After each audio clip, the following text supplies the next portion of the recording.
Well, said before, it's day two at Davos, and we still have Juliana Olayinka covering proceedings at the forum. But today, we'll be speaking with Mr. Armstrong Takang, CEO, Ministry of Finance Incorporated, MOFI, and he's right there at Davos and joins us via Zoom. Great to have you on the show. Good afternoon. Good afternoon. Thank you very much. It's great to be here. Fantastic. Fantastic. So it's day two at Davos. Give us a sense of your key takeaways from sessions held so far. Well, thank you very much. There are a couple of themes that are coming out here from the discussions. First of all, we're here with our delegation is being led by His Excellency the Vice President of Nigeria, Senator Kashim Shettima, and also the Honorable Minister of Finance and Coordinating Minister of the Economy, Mr. Wale Edun, and some of my colleagues, heads of agencies, as well as ministers. We're here to really participate in the discussions that are going on here. In terms of some of the takeaways, one is clearly in line with the theme of this event, which is rebuilding trust. It is very clear that even though it is a discussion that is happening at the global level, it also demonstrates the commitment of our president, who really has been taking a lot of steps to ensure that trust is rebuilt, not only within the country, but also with our international partners, which is why some of the key decisions are being taken to ensure that people have trust in government, people in Nigeria have trust in government.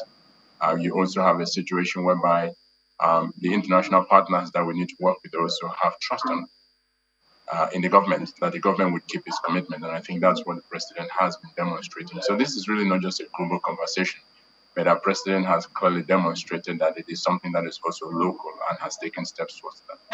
That is the first takeaway. The second takeaway is really around the discussions on artificial intelligence, in the sense that artificial intelligence has really been making a lot of difference, not only in terms of the changes that is likely to pose in the workspace, in terms of the number of jobs that are going to be lost through artificial intelligence, but also new jobs and new opportunities that are being created through the deployment of artificial intelligence. We're seeing that already with applications in different spheres of the economy. So these are some of the takeaways, but there's a third one, which is really around the things that we in Africa need to do to mobilize and attract investments, to deploy that investment into critical sectors and priority sectors of our economy.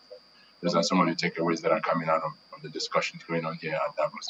Right, and talking about AI, there we did see the report from the IMF that in low-income countries, it's just about 25% of jobs that might be, taken over by AI, but a bigger percentage in developed economies. But bringing it down here, what do you think should be the way to make sure that even though this 25%, of jobs are being taken by AI, somehow there's some kind of buffer or hedge, for those that are still, managing to hold their jobs in Nigeria? Well, I think one thing to remember is clearly the fact that when you talk about artificial intelligence, is really, a lot of things that are repetitive can easily be automated. They can be programmed, and computers can effectively do those things. So from our own perspective, I think the key thing is that as an economy, we need to begin to develop strategies that ensure that our people are acquiring knowledge, they're developing skills and building competencies that are not easily programmable, or things that you can easily have computers do for you. And so I think our educational system needs to recognize that. The way we work in the workplace needs to also recognize that we need to be able to develop competencies and skill sets that are not easily programmed or automated. I think when we move in that direction, then we're likely to have our people offer something that is greatly unique, and also make them less vulnerable to artificial intelligence. All right, talk to me or give us a sense of, the kind of investments you're looking to attract at Davos, and your vision for MOFI. Well, first of all, I think let me put the context around MOFI. As you know, MOFI is the investment arm, or the trusted custodian and the active manager of all federal government investment assets across different asset classes and across different sectors of the economy. And so as a result of that responsibility that has been thrust upon us after the restructuring and repositioning of MOFI, there are three key areas that are important to us. The first one is really establishing what we own as a country. There's been a lot of discussions around what we owe, and we can tell you precisely how much we owe, who we owe, and what our debt repayment schedule is. But we cannot say the same thing for what we own in terms of the quantum of shares we own in corporate assets, the oil and gas assets we own, the real estate assets that we own, solid minerals, intangible assets as a whole, right across the spectrum.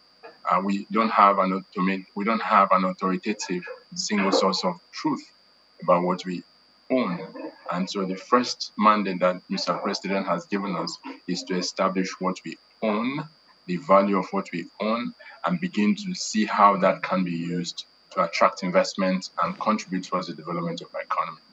The second main objective of our mandate is really professionalizing state ownership in terms of the shares that we own in commercial entities and ensure that we not only professionalize them, but also put the right governance structures, provide the right capital around these corporate entities with the view of value creation.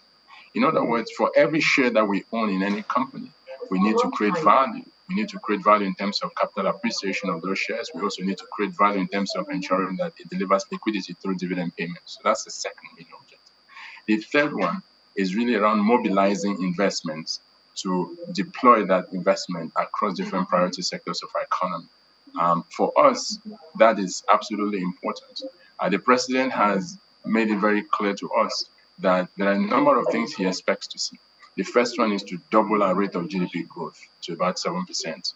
In other words, it has to be above our population growth. That's the only way you can see that your economy is growing. The second thing he's asked us to do is to put everything in place to grow our GDP base to $1 trillion within the next 8 years.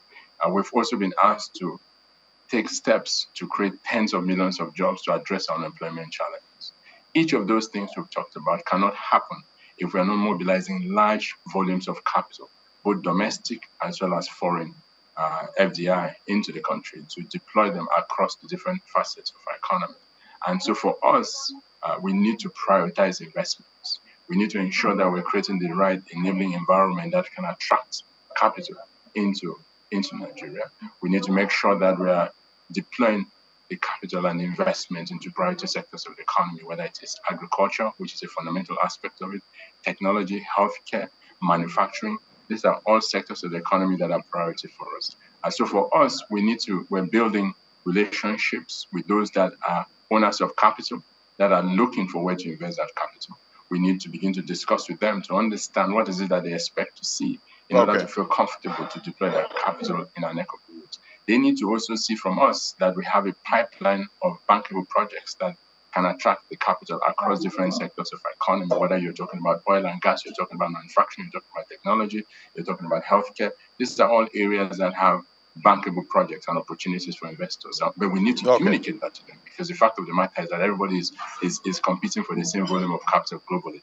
But we need to ensure that we're not only communicating the opportunities that are in our country, but that ours will provide better returns for them than others. All right, Dr. Takang, before I let you go now, MOFI has been in the news lately, with the federal government's 40% share in discos in Nigeria, moved from the Bureau of Public Enterprises to MOFI. Help us understand this, and it looks like your responsibilities, keep increasing at this time.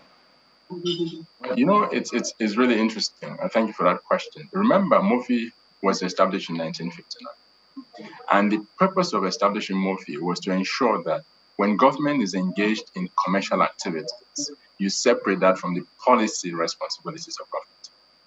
And in that case, MOFI has a responsibility to be the trusted custodian of federal government shares in commercial entities and also ownership of commercial enterprises. That is in the law.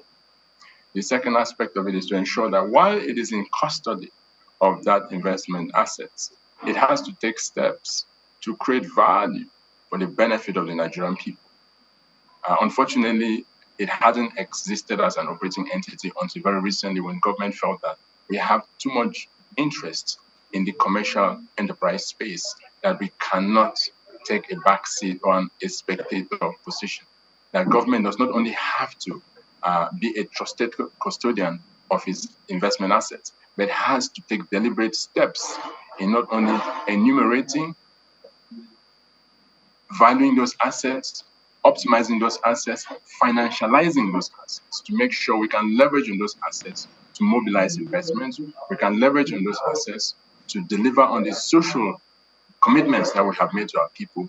We also leverage on those assets to contribute to economic development, sustainable and inclusive economy, as well as deliver financial returns to the shareholder, which is federal government of Nigeria. In other words, financial returns to Nigerians.